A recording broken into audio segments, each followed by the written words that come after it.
Se o Senhor não edificar a casa, em vão trabalho. E os que edificam. Se o Senhor não guardar a cidade, em vão vigia a sentinela. Inútil vos será levantar de madrugada, repousar à tarde, comer o pão de dores, assim dá a eles, aos seus amados, o sono. Eis que os filhos são herança do Senhor, e o fruto do ventre o seu galardão. Como flechas na mão de um homem poderoso, assim são os filhos da mocidade.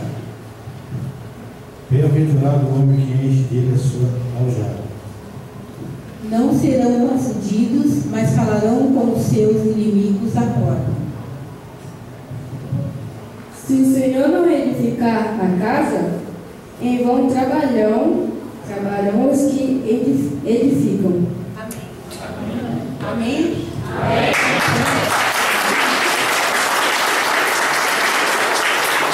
Reflexão de tarde, Salmo 126. Deus abençoe.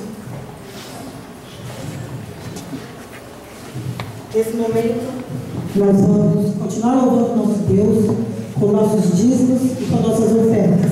Você que nos visita, não se sinta constrangido, esse é um momento especial para os membros desta igreja, que sabem o destino desta igreja.